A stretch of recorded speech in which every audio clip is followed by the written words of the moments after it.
Capítulo 11. La cadena de oro. Era el 24 de mayo de 1975, una vez más, Rose y yo subíamos nuevamente a bordo de un avión en el Aeropuerto Internacional de Los Ángeles. Ninguna multitud vino esta vez a despedirnos, únicamente Steve y su esposa Debra que nos trajeron. Ni el grupo de preocupados ancianos de la iglesia armenia, ni ningún rostro ansioso. ¿Por qué deberían haber estado? Durante 24 años que habían transcurrido desde aquel nuestro primer vuelo. Rose y yo habíamos volado más de 4 millones de kilómetros. Steve y yo intercambiamos palabras acerca del programa de televisión que él tenía que ir a filmar a Portland, Oregón, para la fraternidad. Mientras estábamos ausentes, Rose le dio a Debbie un último abrazo. Luego marchamos a través del conducto de embarque hasta la nave aérea. Esta tarde estábamos volando hacia Honolulu en camino de Auckland, donde nuestros 16 capítulos de Nueva Zelanda estaban patrocinando una actividad con una semana de duración que llamaban Jesús 75. De acuerdo con el último informe, llegaron tantos miles que hubo necesidad de alquilar el hipódromo Alexandra Park por 7 noches. La comida fue servida después de despegar el avión y Rose inclinó su cabeza sobre la ventanilla para su habitual siesta en el avión. Era una buena oportunidad para que yo preparase la respuesta a la primera de las preguntas que harían miles de personas, ¿qué es la fraternidad? ¿Cómo podría responder a una pregunta como esa? ¿En términos estadísticos? Bueno, podría ser verdaderamente interesante.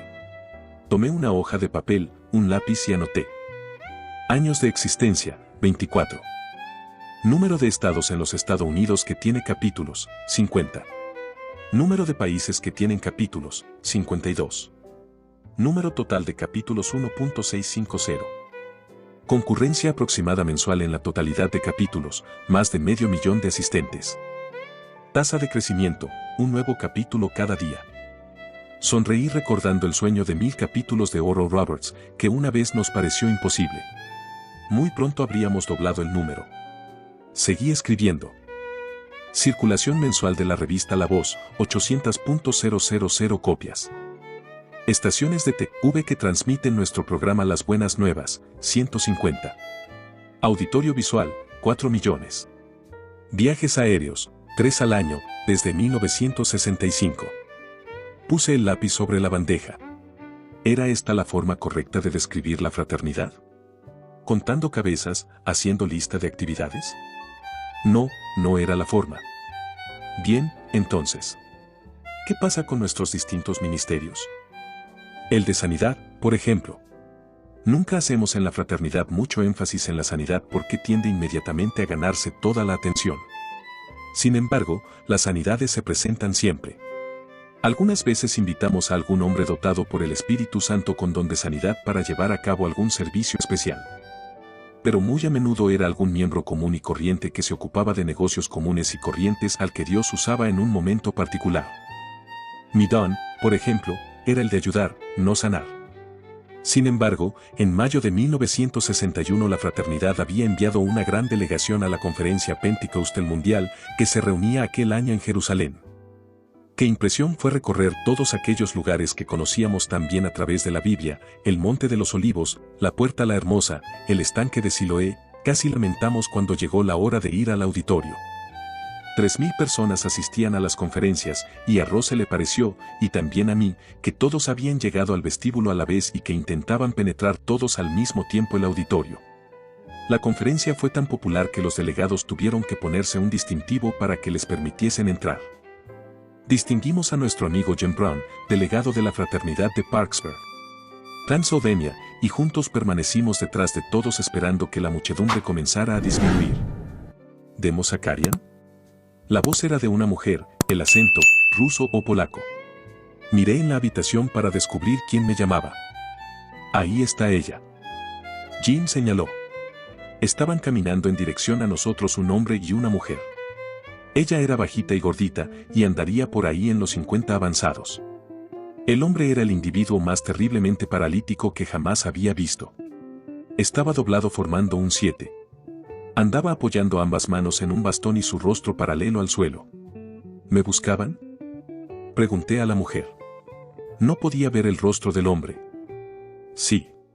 Señor Zakarian. Este hombre necesita ayuda. Explicó ella que lo había encontrado en un refugio en las afueras de la ciudad.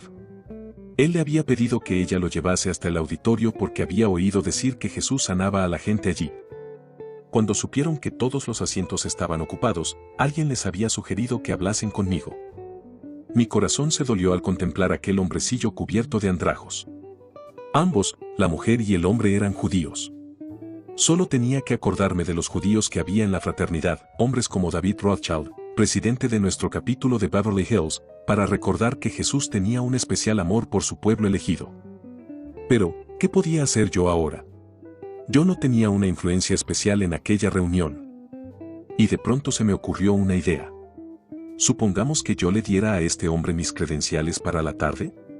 Jim Brown era uno de los oradores de hoy, pero yo. Venga, le dije desabrochándose el distintivo que yo llevaba en la solapa, con esto usted podrá entrar. Me arrodillé en el piso del vestíbulo y me eché hacia atrás, intentando alcanzar la solapa de la chaqueta del hombrecillo. Al final le aseguré la insignia y estaba a punto de ponerme de pie cuando escuché una inconfundible voz. No dejes a este hombre. Tienes que orar por su sanidad aquí mismo. Me sentí turbado. ¿Aquí? ¿Ahora? ¿Con el vestíbulo lleno de poderosos líderes pentecostales de todo el mundo? Le eché una mirada a Jim Brown. Jim tenía mucha más experiencia en sanidades que yo, y él. Aquí mismo. Y, así todavía de rodillas, le hablé al oído al hombre, Señor, ¿me permite que ore por usted ahora mismo? Como respuesta el hombrecillo, apoyó su cabeza sobre el bastón y cerró los ojos. Querido Jesús, oré. Te damos gracias porque tú hiciste que el cojo saltase de alegría en estas mismas colinas. Hoy. Señor, otro hombre cojo viene hacia ti, es uno de tus escogidos. Las lágrimas saltaron sobre las nudosas articulaciones y cayeron al suelo. Se empezó a formar un grupo a nuestro alrededor. En el nombre de Jesucristo, le dije, ponte derecho. Escuché un chasquido. Al principio me asusté temiendo que aquel frágil hombrecillo se hubiese roto algún hueso. Pero el gemido que salía de él, en el momento que levantaba su cabeza y su espalda unos centímetros, fue de alivio y no de dolor. Por tal esfuerzo los músculos de su garganta se cambiaron, se estiró otros centímetros. Hubo otro chasquido. De nuevo él luchaba como si estuviese atado por invisibles cadenas. Se hacía más alto. Por si alguno de los que estaban en el vestíbulo no se hubieran dado cuenta de lo que estaba sucediendo, los gritos de la mujer hicieron volver todas las cabezas hacia nosotros. Un milagro. Siguió llorando. Esto es un milagro. El hombrecillo se estiró los últimos centímetros y me miró triunfante a la cara. De todas partes llegaron coros de gozo y de acción de gracias, en docenas de diferentes lenguas. También yo me puse de pie. Me acerqué y tomé el bastón de aquel hombre. Solo con el poder de Dios, le dije. Y bastante seguro, arrastrando un poco los pies al principio, comenzó a andar hacia adelante y hacia atrás, con la columna vertebral derecha y los hombros rectos. En lugar del material que había preparado para aquella noche, Jim Brown contó la historia que había sucedido en el vestíbulo. Ahora no hubo ningún problema para que la pareja pudiese entrar y se hallaron sillas para ellos, y también para nosotros, en la primera fila. Cada tanto, mientras Jim hablaba, el hombrecillo saltaba de su silla. «Ese soy yo», gritaba. «Ese soy yo». Y se ponía a saltar y a danzar y a hacer piruetas hacia arriba y abajo de la sala, hasta que llegué a temer que llegase a casa curvado de nuevo a causa de tanto ejercicio. Sí, yo pudiera contar esa historia en Alexandra Park, a pesar de que ahora no fuera capaz de contarla como lo hiciera entonces. A diferencia de los hombres dotados con el específico don de sanidad, yo no había buscado la experiencia, yo no había pasado horas y días ayunando y preparándome. Ni dejé el extraño poder permanecer en mí más que por esos escasos momentos, aun cuando la gente necesitada vino hacia mí durante el resto de la conferencia. Lo mejor que fui capaz de decirle a la gente de Auckland fue que la sanidad es una de las funciones normales del cuerpo de Cristo y que cualquier miembro puede llevarla a cabo. Cuando llega este llamado, la clave parece ser la obediencia. Miré a Rose con sentimiento de culpa, me acurruqué bajo la manta del avión y recordé cierta noche en Downey. Nos habíamos metido en la cama, ya era medianoche, tiempo de apagar las luces. Pero por alguna razón Rose se sentía inquieta. Terminó por levantarse, ir hacia la ventana, volver junto a la cama y se sentó a la orilla. Yo estaba desconcertado, generalmente me paso la noche despierto y Rose es de las personas que no tarda en dormirse. ¿Qué pasa, querida. Voy a telefonear a Vivian Fuller. Vivian Fuller. Los Fuller vivían al sur de Nueva Jersey. Herb Fuller era el presidente de nuestros capítulos de Filadelfia y creo recordar que la última vez que estuvimos allá, su esposa tenía dolores en un ojo. Pero, llamar a estas horas de la noche. Rose, tú sabes qué hora es ahora en Nueva Jersey, las 3 de la mañana. Rose suspiró, lo sé, dijo, y estuvo de acuerdo que sería mejor esperar a la mañana. Pero jamás he visto al Espíritu de Dios inquietar tanto a una persona. Rose no consiguió descansar. Se levantó a cepillarse el pelo. Volvió a meterse en cama, salió a ver si la estufa se estaba apagando, regresó una vez más y subió de nuevo para ver si la puerta estaba bien cerrada. Por el amor de Dios, querida. Acabé por decirle. Haz esa llamada antes de que hagas un hoyo en la alfombra. Rose se abalanzó sobre el teléfono. Yo me sorprendí al notar la rapidez con que le respondieron al otro lado de la línea. Rose escuchó durante unos minutos, luego volviéndose hacia mí me dijo, demos escucha por el otro teléfono. Me dirigí a la parte anterior de la habitación y tomé el auricular. Vivian, dijo Rose, repite a demos lo que acabas de decirme. Sin parecer soñolienta o aburrida, la señora Fuller me contó que le habían diagnosticado que su ojo padecía de glaucoma en estado avanzado y que no respondía al tratamiento. Sabiendo que estaba quedándose ciega, había intentado enfrentarse al hecho valientemente. Se pasaba las horas intentando transitar por la casa sin tropezar en los muebles. Aquella noche en particular la depresión estaba siendo insoportable. Vacía, despierta, sintiéndome abandonada de Dios, abandonada de todo el mundo. Por favor, Señor, había orado al final. Si me amas, muéstramelo haciendo que alguien me llame, ahora mismo, en mitad de la noche. Por unos momentos solo escuchó el zumbido del teléfono a distancia. Vivian, le dijo Rose. Dios no solamente me dijo que te llamase, sino que me dijo algo más. Me dijo que ibas a ser curada por completo. Espero que el respingo que di no fuese transmitido hasta Nueva Jersey. Pero Rose siguió hablando y recordando a Vivian todas las señales del amor de Dios que habíamos estado viviendo juntos en la fraternidad a través de los años. A continuación, oramos los tres por la completa curación de Vivian y pedimos que toda la sanación comenzara desde aquel momento. Cuando terminamos era la 1:30 de la mañana en Downey y las 4:30 en Nueva Jersey. Algunos días después llamó Vivian. No tengo ninguna noticia concreta que darles, dijo, pero una hora después de que hablamos la otra noche, algo pareció saltar en el interior de mi cabeza, no se me ocurre ninguna otra forma de explicarlo. Al día siguiente fui al especialista. Todo lo que me dijo fue que no había empeoramiento alguno desde la última visita. Pocas semanas después recibimos una segunda llamada de Vivian. No solo la enfermedad no había avanzado, sino que sus ojos parecían estar mejorando. Pasaron meses y luego nos encontramos, con motivo de una convención regional en el Estadio Hilton, en la ciudad de Nueva York. Yo compartí con la multitud reunida en el salón de la reunión la historia de Vivian y cómo algunos de los mejores doctores del este le habían diagnosticado un glaucoma irreversible. Pero ahora, Vivian subió los escalones que la condujeron al micrófono y describió el agonizante progreso de la enfermedad, como cada día se decía a sí misma que quizás aquella sería la última vez que veía el rostro de su marido. Luego habló de cuando la depresión le llegó a su fase más aguda, cuando yacía en su cama a las 3 de la mañana, orando porque alguien la llamase. Narró la historia de la llamada de Rose y las siguientes visitas al especialista y la feliz noticia de que sus ojos inexplicablemente habían comenzado a responder al mismo tratamiento que hacía tanto tiempo que le estaban aplicando. Yo alabo al Señor cada día por mi maravillosa vista. Y la obediencia de Rose continuó siendo usada.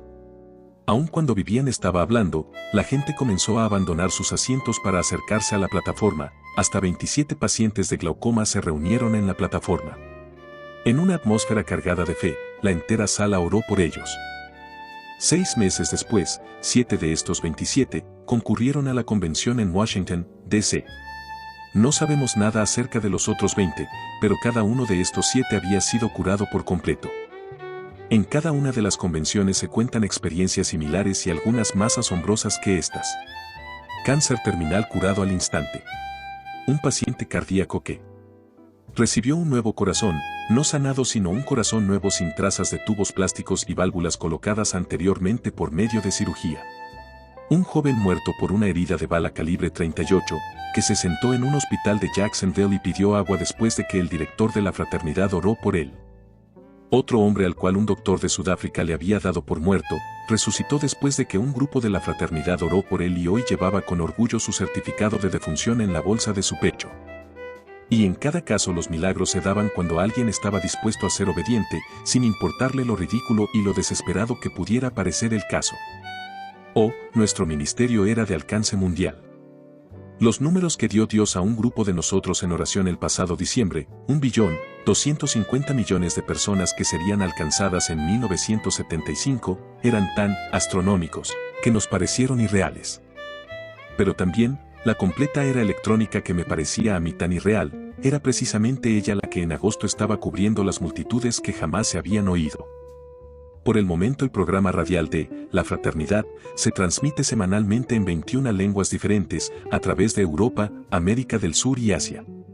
En Estados Unidos, nuestro programa de televisión de media hora semanal Las Buenas Nuevas está entrando en su 4º año para toda la nación, Canadá, las Bermudas, Australia y Japón. Una parte importante de esta actividad está a cargo de nuestro hijo, Steve, ahora es nuestro productor ejecutivo. Micrófonos, discos de reloj, cintas filmadas o grabadas parecen serle tan familiares a él como extraños a mí. Aún me estremezco cuando recuerdo mi primer día ante las cámaras.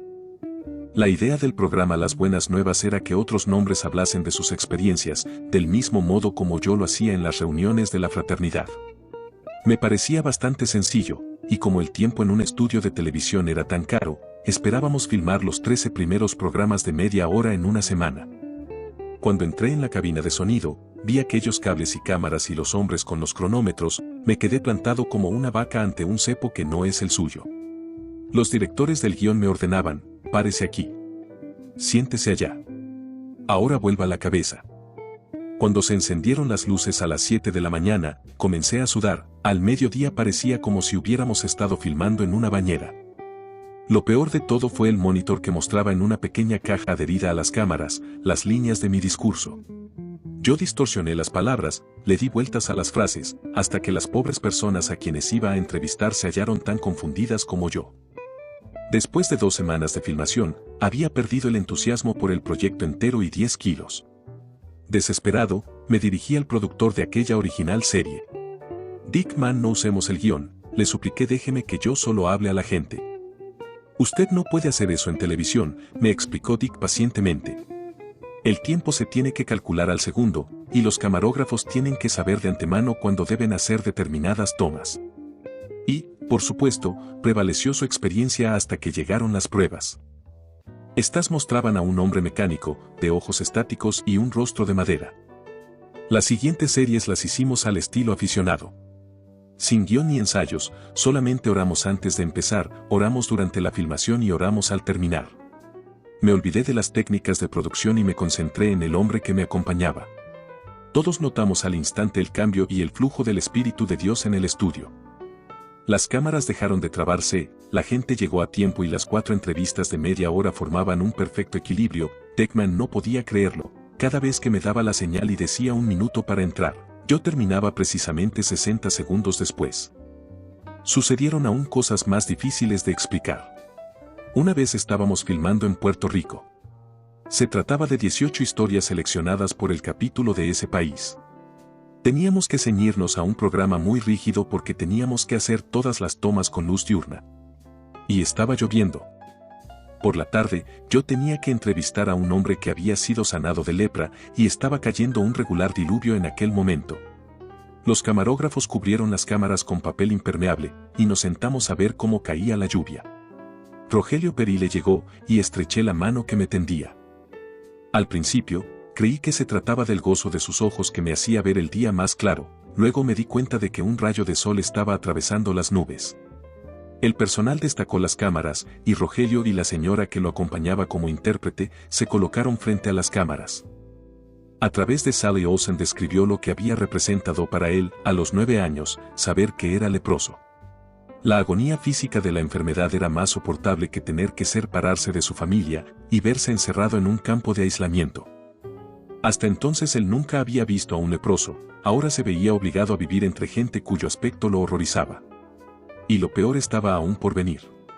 Después de pocos años él era el que estaba más desfigurado de todos ellos, cubierto de llagas malignas, de tal suerte que incluso los demás leprosos lo evitaban, y tenía que comer solo. Luego, un día, cuando tenía 22 años, un grupo de cristianos visitó la colonia de leprosos y, por primera vez, escuchó el mensaje de Jesús. Esto transformó a Rogelio, de un hombre miserable y abatido, sin esperanzas, en un ser lleno de gozo y amor. Por aquel entonces, la enfermedad había roído sus cuerdas vocales y comenzó a pedirle a Dios que le devolviese la voz para poder decir a los demás la nueva vida que había encontrado. Un tiempo después oyó hablar de un servicio de sanación que tenían en la iglesia Pentecostal de Río Piedras. Una indescriptible esperanza comenzó a crecer en él. Pidió a las autoridades del campamento